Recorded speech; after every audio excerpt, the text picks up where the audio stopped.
Good evening and welcome to Politics 101. David Hines here. Yes, it's Politics 101.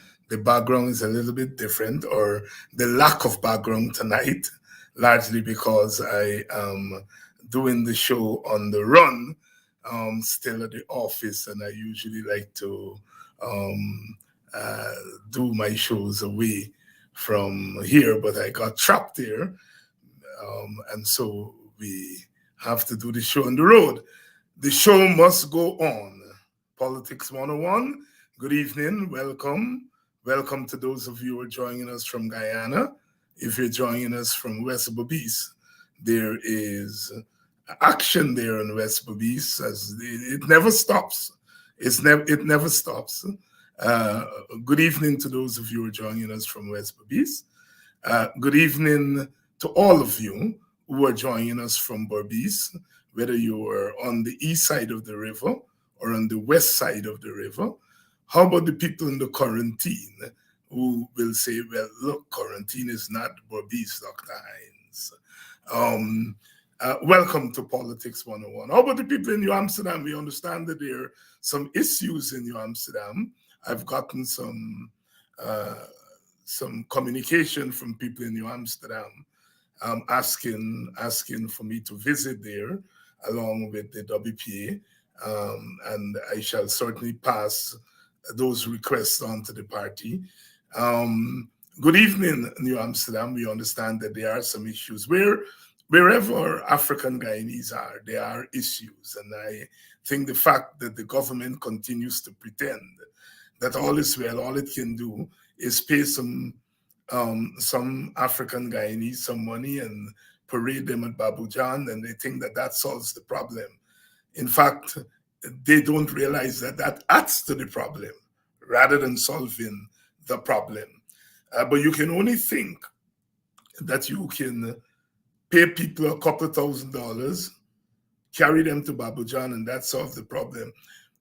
You can only think that that will solve the problem if you're so cynical about those people.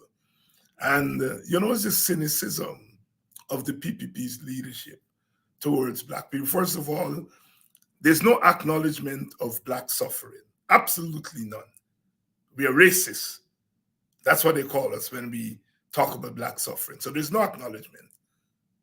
As far as they're concerned, everything is going to be okay once Black people join the PPP. That is so cynical, almost bordering on racial contempt for an entire group of people, that you cannot acknowledge their suffering. And then you believe that to prey on their gullibility is going to solve the problem. The PPP dare not do that to Indian Guyanese. They dare not disacknowledge the suffering of Indian Guyanese. They dare not do that. And they dare not think they can buy Indian Guyanese with a couple $1,000s. But they feel they can do it to African Guyanese. And there's some of us who are so simplistic in our view of ourselves and the society in which we live in, we fall for it. Thank God those people are a minority, a tiny minority. But the enemy would feel emboldened. They'll feel emboldened that if they're able to do that to 100, they can do it to 1,000 and to 10,000 and to 20,000. And part of our task is to use our activism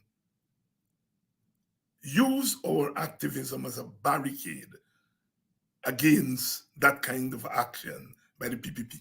I don't mind Black people joining the PPP if that's what they want to do, if they feel that they're more comfortable in the PPP. I have absolutely no problem with that. The PNC doesn't have transport on Black people, and the PPP doesn't have transport on Indian people. And so people are free to join whichever party they want to join. But I want to make a distinction between joining a party, that is Black people joining the PPP out of conscience, out of a sense that their interests would be better served as individuals by joining the PPP. I don't have a problem with that. What I do have a problem with is the PPP preying, Preying, on black people, going around trying to make black people fools, giving them a couple $1,000 and telling them that this is the sky. You may ask, but if they're stupid, why not? If you catch a pacu, put salt in your back. But I don't think it's as simple as that. To impoverish people, to beat their spirit down, and them all them before a camera and tell the world they make you multiracial. There is a deeper meaning. When I look at Jack Dio saying, look at those people, they made the PPP the most multiracial party in the country. And then he cost me 5 minutes after, say that I said that I'll be wanted Nagamutu and Ramjatanfo was to bring Indian votes. But what you want black people for? To make you look multiracial for the camera, which is more cynical. The thing about Jack Dio, I have no doubt that he's not a damn fool, but you don't think with both sides of his brain. He coming from the PPP, he's a very poor dialectician. He said one thing over here and then it contradicts himself over there. This is a man who cuss up the police and army about kicking down the door and so on. And this is the same man who want jail Ogunsi for saying the army people are his brothers and sisters. It's either hypocrisy or the lack of ability to think critically. Look, we are the most multiracial, and they put all the black people together like ornaments. They're not mixing with the rest of the audience. A whole set of them sit down one place. Segregation, even as they're talking about bringing Africans into their party. And you segregate them.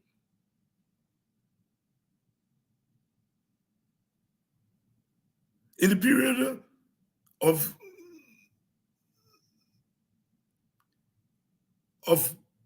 emancipation in the United States of America, even as they were anti-slavery white people who were working to bring an end to slavery, they did not want black people in those emancipation groups that they formed. So they're trying to get rid of slavery. But the people who were victims of slavery, freed slaves, they didn't want them in those anti-slavery groups. So even as they're being progressive, their segregation is in their progressiveness. Look at how those people put those black people to sit down by themselves like ornament, and some of them skin in the teeth when the camera is on them, without understanding what is being done to them. Those people don't hide anything that they're doing. They just believe we are so foolish that we wouldn't see it. Good evening. Welcome to Politics 101. Tonight, yes, you're on Politics 101. You don't see the actual backdrop tonight. It is because we are doing the show on the road.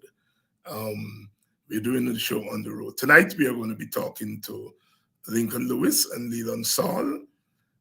They have just formed an institute organizing against injustice, organizing against inequality, organizing for social justice, organizing for equality,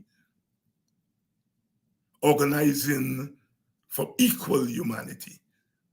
They formed an institute, and they're going to be talking with us tonight. I always say, as a young man, going to university in Washington, D.C., Stokely Carmichael would come through very often.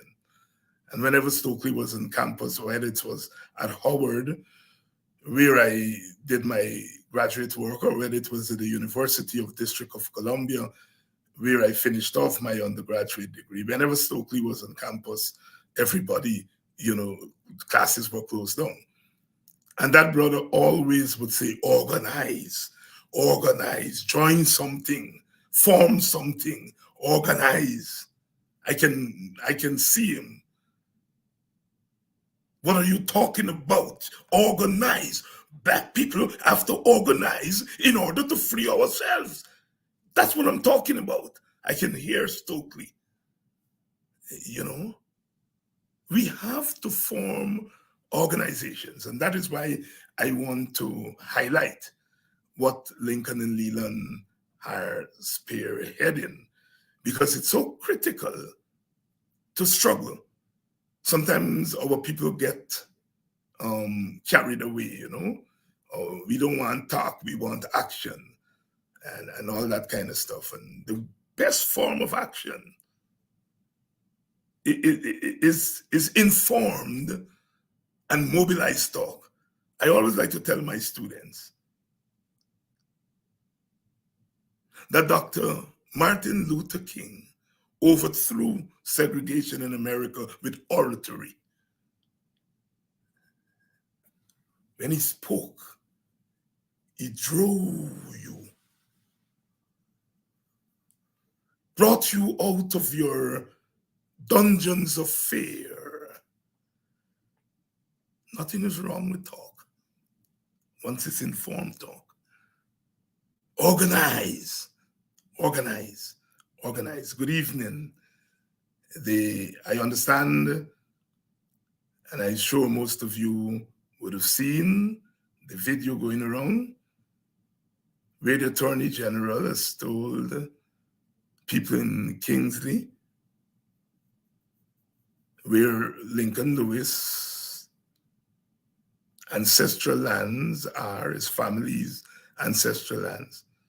And the Attorney General said, tell his supporters to go and take over the land because the state land is not ancestral land. They don't mean to stop. They don't mean to stop. And when people is hard, when stick broke the ears, you got to give them shock therapy. I'm using Jack Dew language. He admitted in his press conference that the WPA give them shock therapy, and that the way they intend to deal with the shock therapy was to ask the police to charge me. He admit they got some people on we side say, Ogunse and the WPA should not have said so. And the PPP admit that the thing shocked them into their senses. My brother Stokely used to say about the Voting Rights Act and the Civil Rights Act. He said, we always knew we were human beings. It's white people who didn't know that we were human beings. And so the Voting Rights Act and the Civil Rights Act is for them, not we. Well, we, on our side of the aisle, certainly those of us in the WPA, we always knew that people can't beat up on we forever because we're human beings. And we knew that the time had to come, somebody had to raise their hand and raise their voice and change up the thing. But you see, when you're doing things like that, you have to be prepared to make the sacrifice. Brother Ogunse said last night, and he said them in another state of confusion. He said, if you charge me for treason, I'm going to court and say I am guilty with explanation. That's what you're talking about, political leadership that is prepared to lay their body on the line. And whatever you say about those of us who are radicals, is that we are prepared. We don't worry about what the other side going to do. And so we worry about there comes a time in the life of any nation. I'm quoting Nelson Mandela here. As they were putting him in jail, he says, there comes a time in the life of any nation when you are left with but two choices, submit or demand. We're at that point, and the WPA decide we aren't submitting, we demanding without qualification. Without qualification. The bully don't come to school because he's a dunce. He doesn't go upstairs and go in the school yard, inside the school building. He stays in the yard and bully people. And when you go down in the yard and roll up your sleeve and face up to it, change. Because the bully expects people to run away from him. And we have confronted the bully. And instead of engaging in ideas, the bully said, they kill Walter Rodney. They collaborate with Walter Rodney to kill him. That's his answer to the WPA. That's his answer. I have no doubt about these people that have been to school and they passed the exam. But you can pass the exam. That don't mean that you're a critical thinker. And when you're engaged in political leadership, you better be able to think critically. And we will beat them any day when it comes to critical thought. Any day. Aubrey challenged Jack Dio to a debate. I gonna let Aubrey debate because I know Aubrey gonna beat it as we used to say, beat it like a needle. I won't challenge you. When Aubrey done with it, I gonna tell you, come in my class. Let's teach you. Good evening. Welcome to Politics 101. Let me bring in our guests so that we can begin our conversation, because my day is not finished yet. You know, the African Americans, Dr. King used to say, God is not finished with me yet. God is not finished with me yet. Good evening to my brother Fitz Ralph. Fitz used to be part of the team in those days when everyone lost faith in whether we could get the PPP out of office. There were a few of us, led by Mark Benchop, Lincoln Lewis, and Freddie Kissoon. Freddie Kissoon, yes. And people like myself and Fitz Ralph, Norris Witter, Bayo Ramsurup's son, Gerhard, used to be there with us. We used to wake up in the mornings and decide where we're going today. And we on the road. It's a pity where Freddie has ended up now, but we can't be responsible for Freddie's acts of omission. We can't be responsible, but we must not deny the fact that the brother made a contribution at a critical time when people felt all was lost. I watched a video with him abusing out, what's your name? The former minister of public service. Her name is Jennifer Westford. Freddie put abuse in punch a morning in front of the ministry there. The brother made a contribution, and I want him to know that we are a gracious people and we will not hide his contribution. He tries every day to get every Tom, Dick, and Harry to pull us down. But we want to show him that we got humanity. We got humanity. It is for that reason somebody like a David Hines could say Burnham made a contribution, and we must analyze Burnham within its total context. The same we must do for Jagan. I had serious problems with both of those leaders. But that does not preclude me And it should not preclude me or you or anybody from kicking them out of the Guyanese experience. They're very much integral to the Guyanese experience. And those on the other side who couldn't open their mouth to say anything good about Burnham a month ago now want vex because Hamilton Green said Jagan is not the father of the nation. Only a month ago, you said Burnham is not the father of the nation. What do you expect Burnham follows to say no? Unless you believe you're so damn foolish, which I think you all believe. Good evening, welcome to Politics 101. David Hines here, Politics 101. Politics 101. Let me bring in our guests, Leland Saul and Lincoln Lewis. Good evening, brothers. Good evening, David Good and evening. listeners.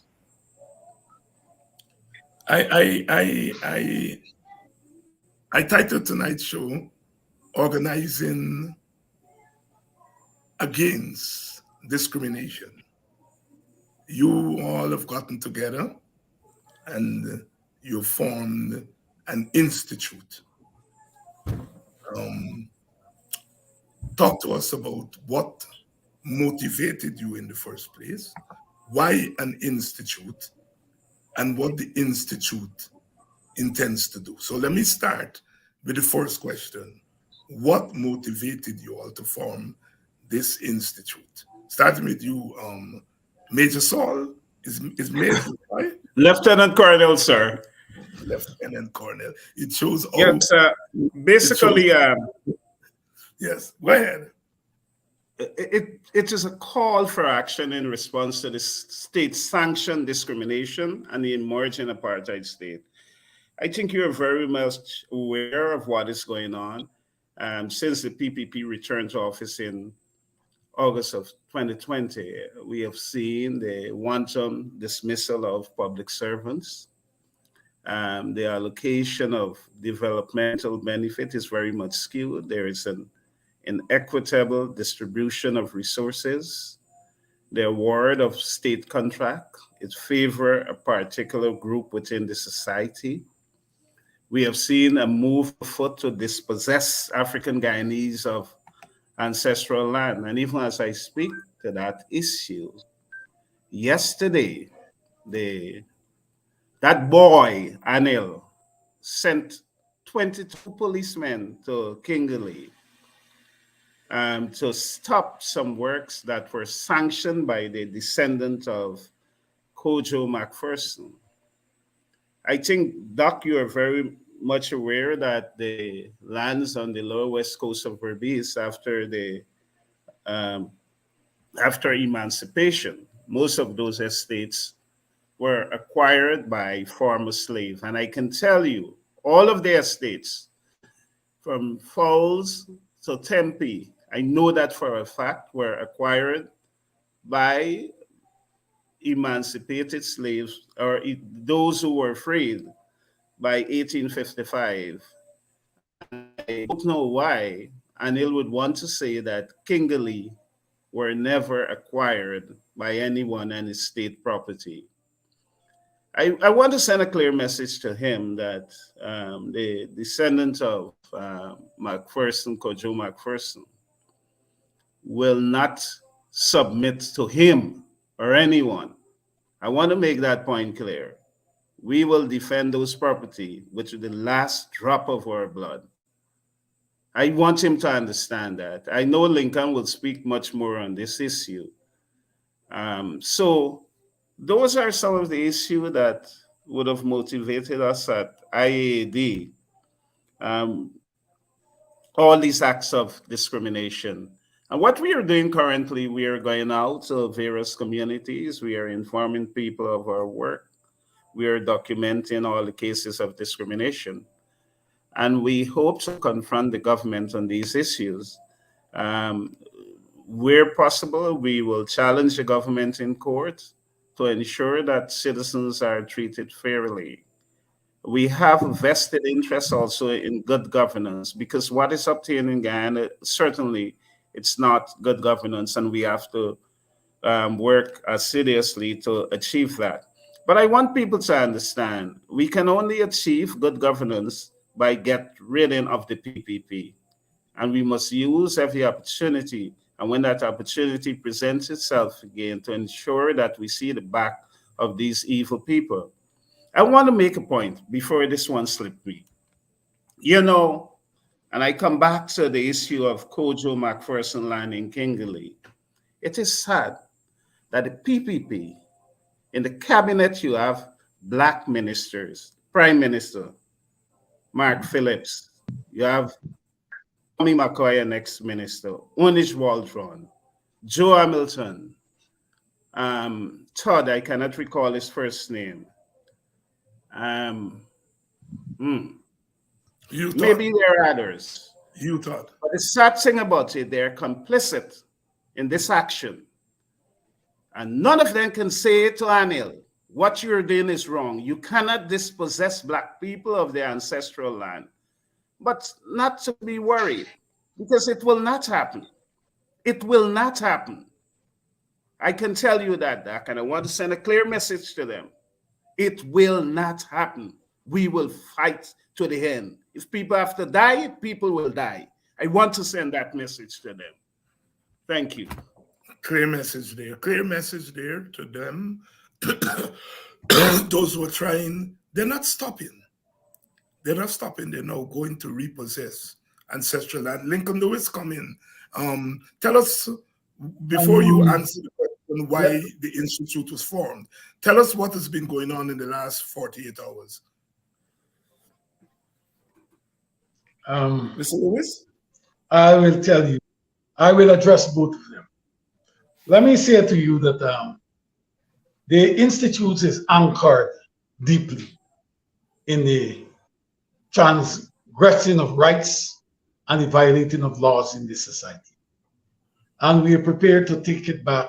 It was informed when we examine what has happened to Waddle, what have happened to a number of young men whose lives were snuffed out under the Jagdeo regime. You know, a lot of people like Mark Ben's couple went to prison 5 years and been locked away there. There are a number of things apart from what the recent activity or recent transgressions are. This thing is rooted in us addressing or bringing justice in this society. And what has happened over years, we have recognized that people are not conscious of what their rights are. People believe that you are supposed to conform to what the government or some state, some person who pulled the state lever says, not understanding that you have rights, intrinsic rights in this society, and they must be respected by the state and public officials. So, in forming this institute, it is while it will be advocating, it will be a process of educating people as to what their rights are. When you look at Title I in the Constitution, we have more rights there. We have 30-something inside that Title I. Many countries don't have it. Well, our position is that we must bring to the fore what is there. We are people who don't go and search for information. But as leaders, we have to help them to get the information to them. It is this type of work that we will be involved in.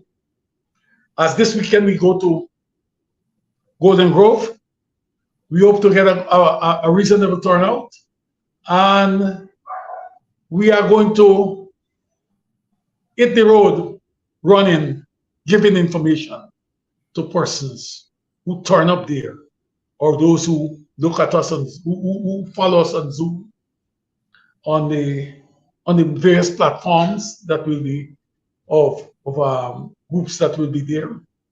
I understand Sherrod Duncan says he's going to be there. Ben Scott is going to be there.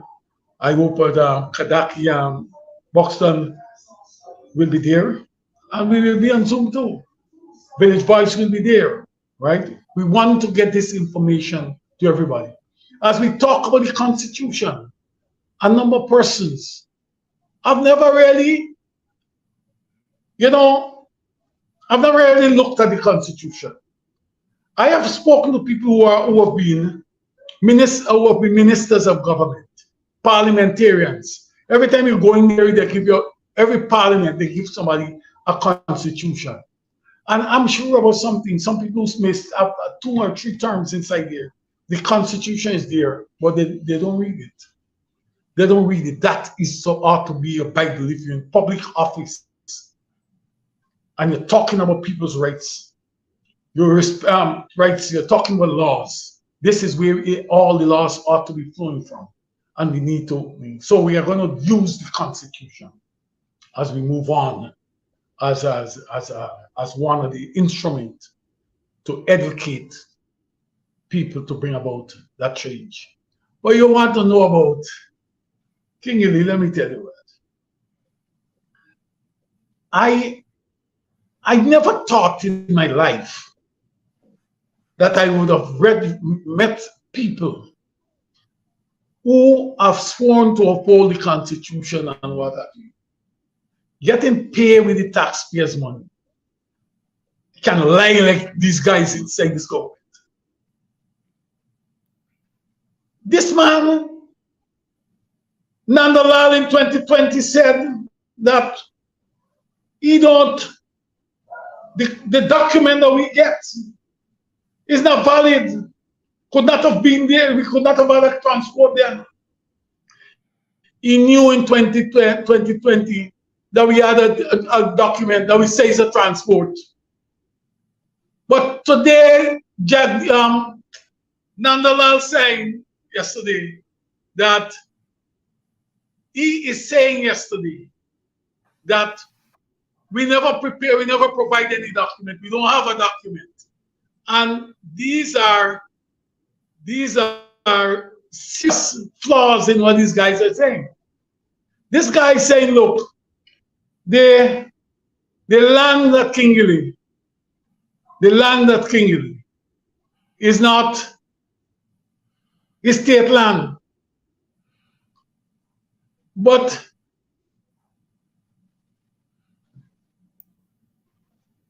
the land at King Ely is state lands. Am I on? Yes, you are. You are. Hello? You are Yes. loud and clear. The land at King Ely. If they are state lands, how did their people get transport through prescriptive rights? Or you get transport through prescriptive rights? You can't get prescriptive transport from state land through prescriptive rights. This guy full of double standards, and he can do something very well. Seek to mislead the people. Tonight, I understand they are in the vicinity of West Bobbies. Since yesterday, yesterday they started to harass my family. 22 of them in 7 vehicles, policemen, turn up at King Ely. Today they turn up. 4 of them turn up at my cousin's home and asking him to go to the police station. He said he's not going. You have to tell me what I'm going for. They're investigating a matter. He said, you got to tell me what matter is. They can't tell you what matter. Then tonight, they turn up at, former member of parliament, Jennifer Wade, who was my cousin. They turn up at our home about an hour ago. The police said they're looking for me. Right? They'll find me there. So they turn up at King Ely at my family house again. They're looking for me. These people, all that they can do is to harass people. I want them to understand very clearly that cordial land that was bought, a transport was issued, bought in 1850, and transport was issued in 1851. We are not going to retreat. We're not going to surrender. We're not going to do that. This land belongs to our family. We are sure about one thing, that we ain't giving up. We ain't going to crawl, neither will we be giving up 1 square inch of this land. All those people you see living there at the front line, let me make this point that people may not know. They used to be paid a rental every week. My grandfather, John Thompson, used to collect that rent. After he died, something went wrong. And in 1965, when the family,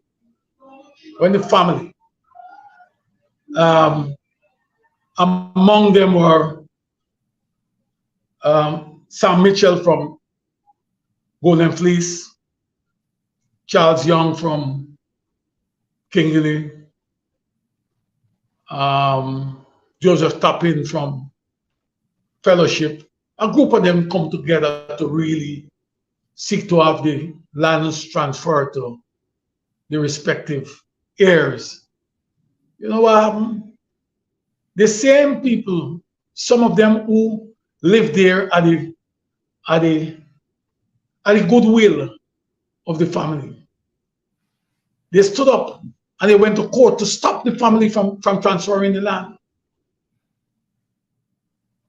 So this thing has a long history of them believing that the land, their claim is that while they have the transport for the southern side of the road, that gives them right, that any land opposite them that goes from the road, the public road to the seashore, they must have that land too.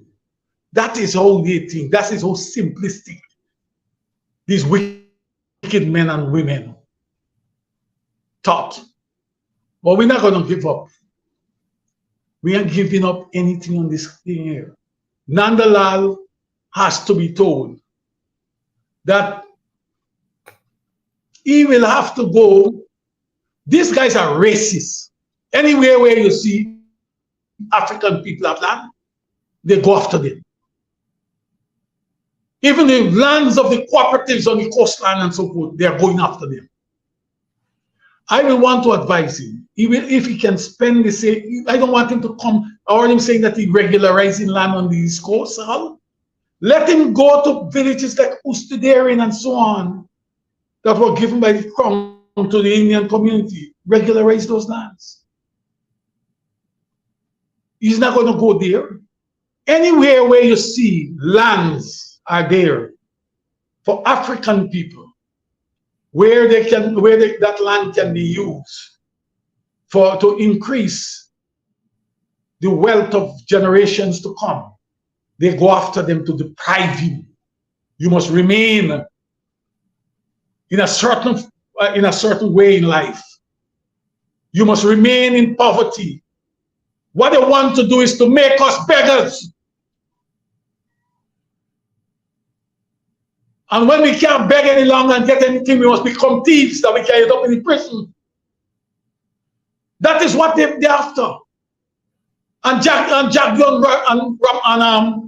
Nandalal must be told in no uncertain terms that we are not going to accept it. Last night, I heard him saying that he's going to be talking with MMA and to have these lands come under MMA and regularize and what have you. If a state land, we're going to MMA for. These guys are wicked. They're demonic. Lincoln Lewis there, bringing us up to date with the land grabbing at Kingley. The police have been looking for him. And some of you are saying, hey, but that is not a police matter. It is not a police matter, but it is the point that Ogunse made.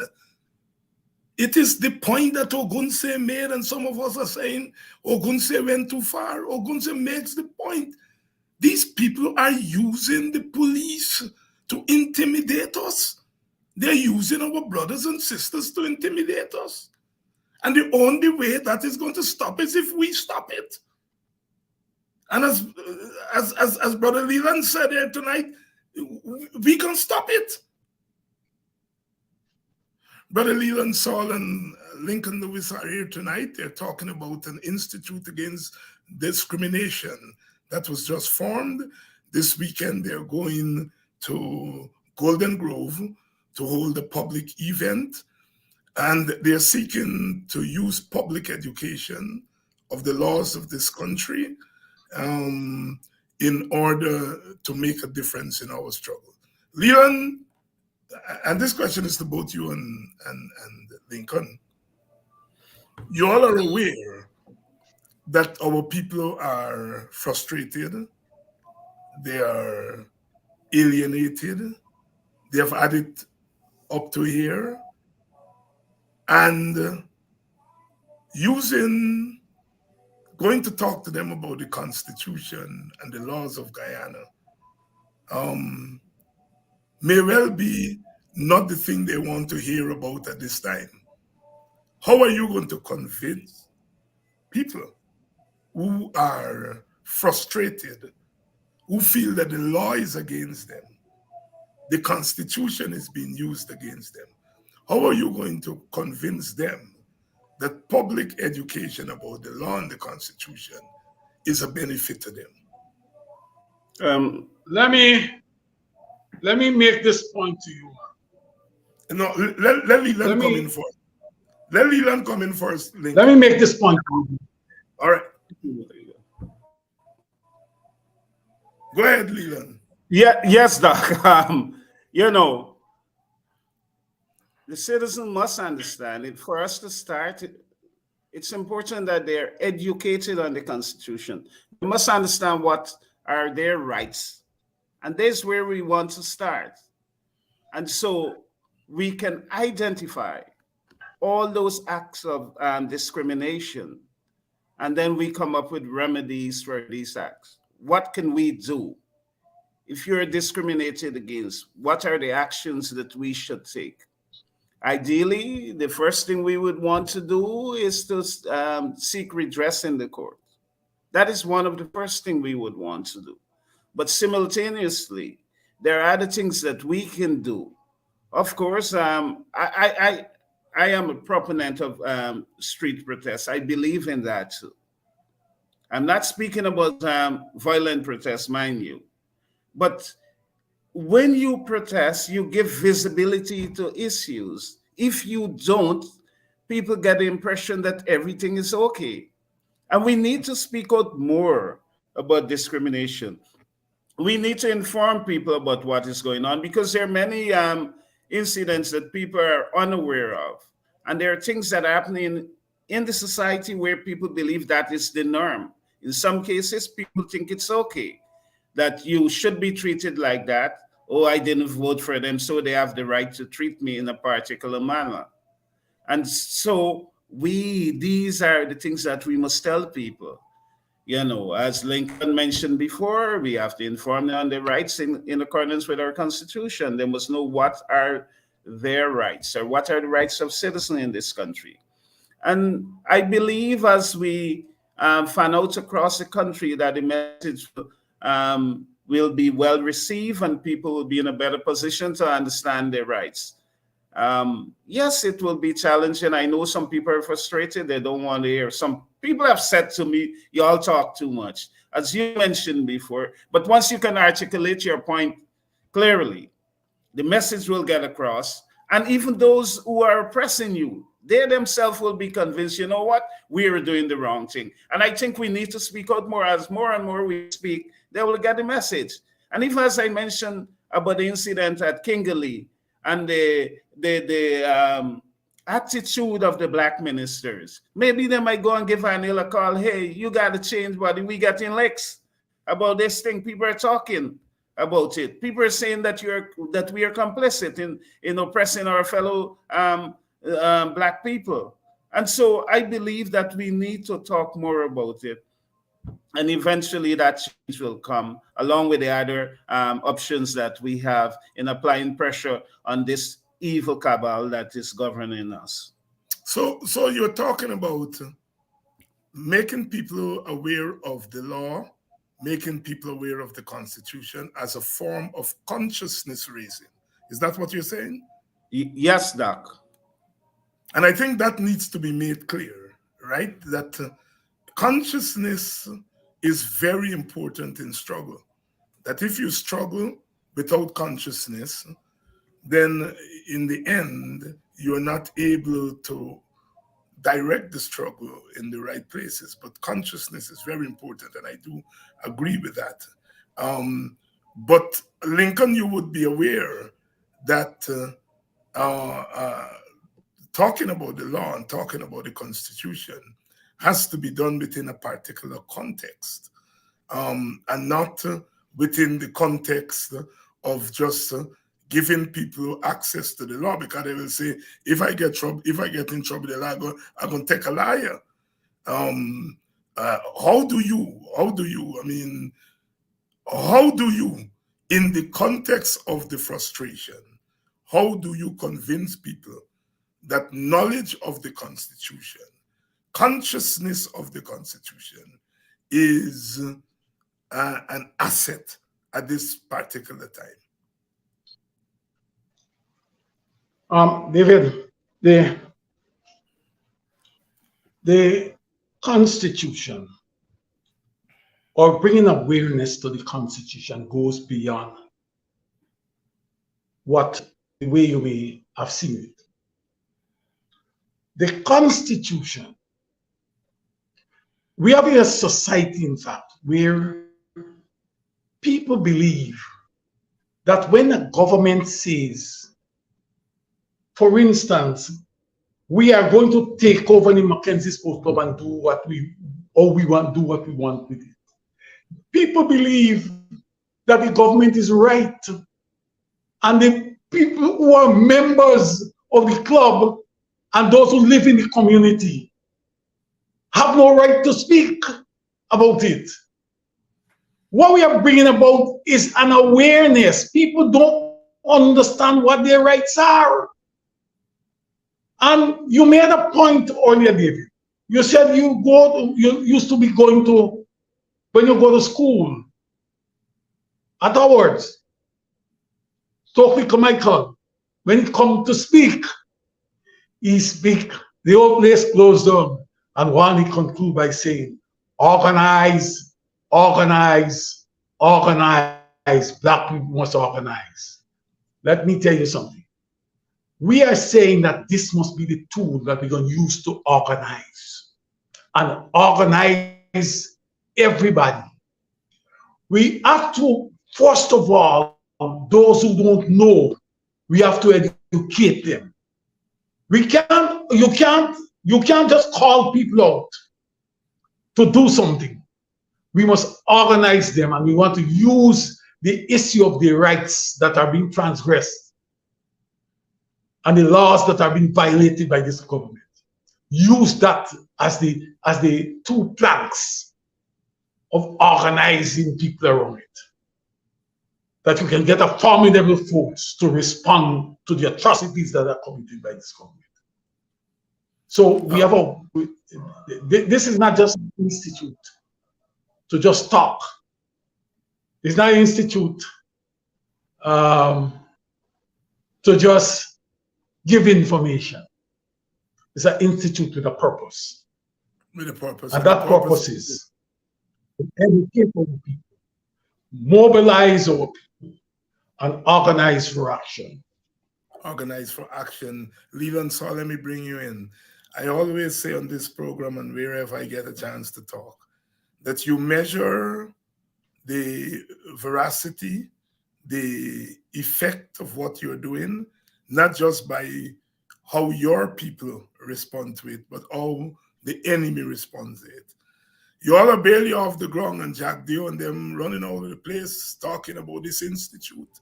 The institute hasn't even started its work yet, and they start talking about the institute. What's going on there in your estimation, Leland? You know, the fact is that Jack Dio is speaking of IAD. It is a clear indication that we are effective and we are making an impact on the on the PPP, because he's very much aware that once people are informed on the rights, it will be a threat to the PPP, and more people will come out and challenge the status quo. And that is the intention. We have to inform people. People must have the knowledge. And if people are ignorant about the situation, you cannot get them to respond in a particular way. They will just accept what is going on. And we want to change this, what is happening in this country. We must change it. And we must provide that forum to educate people, and so they can bring about that positive change that we want to see in our society. And I can assure you, as we step up our work, you will find that the institute will come under more attack by JAGDEO. It's not anything that we are not prepared for, and we are prepared for that. You know, I can tell you, we will be going right across the country, and we are taking this message in every single community, whether it's a PPP or PNC or WPA or whatever are those communities. We are taking our message across the community. We want to bring about a positive change in this country. And so when that change comes, whosoever govern this country, they must conform to the principles of good governance. And never, never, never again must people be discriminated based on the race or the political affiliation. And that is our objective. There is enough resources in this country to go around so everyone can benefit. Leland Saul there. Leland, you all are going to go to Golden Grove this weekend. Give us some details. Where, time? Okay, we will be at Golden Grove on Saturday, April 1 at 16:30 hours. That is the Golden Grove Community Center. That building is on the public road. The theme of that meeting is combating discrimination and oppression, and we have presentation would be done by several persons. Maureen Philadelphia, Robin Simon, the mayor of Georgetown, Ricky Ramsarup, Lincoln Lewis, and Roysdale Ford. They're the main presenters, and we want to encourage people to come. And as much as Dr. Simpson de Silva. Oh yes, and Dr. Simpson de Silva. And as much as it is a public meeting, yes, it's being held in a building. We reserve the right not to admit certain people in that meeting. And I can tell you that the police will not be allowed to enter that building. I can tell you that. I know they are listening. And if they come once we recognize they are police, we will ask them to leave. There we go. There we go. There we go. It's a meeting in a private building, and it's at Golden Grove, 4:30 on Saturday. A number of presentations will be made. If you're in the Golden Grove area, in the Backlist, Victoria, Haslington, Belfield, please attend that meeting at 4:30 on Saturday afternoon. Lincoln, closing remarks, and then Leland. Let me say to you that to the viewership and to yourself, let me say to you, first of all, thanks for inviting us, but let me make this point. The march will continue. We are expecting persons in the community and its environs to turn out there. We are going to make sure that the message that will be delivered there, for those who live in overseas, they will have an opportunity to to come on board, to listen to it, to view it through Ben's Cop Radio, Sherrod platform, Buxton Money, um, Zoom, and Village Voice. We'll have that. But let me reiterate this. The police will not be allowed to enter there. And if they believe they're sending people from the special branch to infiltrate it, we know many of them and we will ask them to leave also. We're not going to tolerate anybody who intend to come into our home to undermine our cause. When we were at Paradise a couple of weeks ago, Paradise West Coast Bobbies, 3 weeks ago, the police turned up and we had to ask them to leave. But I'll tell you this, the two police who turned up are people who I know personally. In fact, their family. I mean, I had to put them out. I serious ask them to leave. What I'm making that point because what these people are doing is pitting family against family, and we have to be conscious of that and do something about it. We got to tell with brother that you can't sleep with the enemy and eat with me at the same time. Lincoln Lewis there. Life. Leland, all your closing remarks. Thank you, David. Thank you. You have to unmic yourself. Yeah. I want to encourage citizens to come on board, support the work of the IAD. It's for the benefit of this country. And if you stand on the sideline, it will be impossible for us to achieve our objective. We need all on board. You know, mind you, we are fighting against this state-sanctioned discrimination and this emerging apartheid state. You know, democracy is under threat. And that is why it's important that you must come on board. You must support the work of the IAD. And wherever we are, we have meetings, we ask you to come on board. In whatever way you can support us, we welcome that support. So I see you there. For my brothers and sisters on the East Coast of Demerara, come Saturday, I'm looking forward to see you. Let us join arms. Let us work together to dismantle this evil cabal. Thank you. Thank you very much, Leland, and thank you, Lincoln, for coming on. And here's hoping that the event on Saturday bears the fruit that it is intended to do. I want to thank you all again. And to you, the audience, thank you for staying with us another day closer to victory, another day closer to freedom, another day of denial, but another day of turning back denial. In the end, we shall overcome, we shall overcome. Tomorrow night, I'll see you again, same time, same channel, Politics 101.